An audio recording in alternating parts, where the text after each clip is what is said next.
Bangladesh cricket দল টি-20 বিশ্বকাপ খেলতে বুধবার মধ্যরাতে ঢাকা ছেড়েছে। তবে এই দলে থাকতে পারতেন মোহাম্মদ সাইফুদ্দিন, যাকে শেষ মুহূর্তে বাদ দেওয়া হয়েছে। জিম্বাবুয়ে সিরিজের শেষ পর্যন্ত তিনি আলোচনায় ছিলেন, কিন্তু শেষ পর্যন্ত তাকে দলে অন্তর্ভুক্ত করা হয়নি। অন্যদিকে লিটন দাসের ফর্মহীনতার কারণে আলোচনায় এসেছিলেন মেহেদী হাসান মিরাজ, কিন্তু শেষ পর্যন্ত লিটনের উপরই ভরসা রেখেছে টিম ম্যানেজমেন্ট। ফলে মিরাজও দলে জায়গা পায়নি। বিশ্বকাপ দলে না থাকায় আলোচনার সৃষ্টি হলেও তারা দুজনেই ছিলেন নীরব। অবশেষে নীরবতা ভেঙে সামাজিক যোগাযোগ মাধ্যমে পোস্ট দিয়ে বিশ্বকাপে বাংলাদেশ দলকে শুভকামনা জানিয়েছেন এই দুই অলরাউন্ডার। মোহাম্মদ সাইফুদ্দিন তার ভেরিফাইড ফেসবুক পেজে বিশ্বকাপ স্কোয়াডের গ্রুপ ছবি পোস্ট করে ক্যাপশনে লিখেছেন, শুভকামনা বাংলাদেশ দলের জন্য। একই সঙ্গে প্রার্থনা ও ভালোবাসার ইমোজি যোগ করেছেন।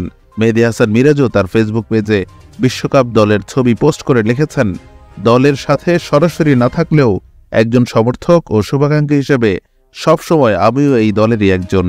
টি-20 বিশ্বকাপের এই পথ চলায় সবার প্রতি শুভকামনা।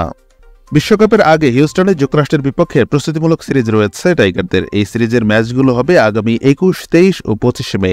এই সিরিজে তাসকিন আহমেদ খেলবেন না। এরপর বিশ্বকাপের জন্য মনোনিবেশ করবে বাংলাদেশ দল।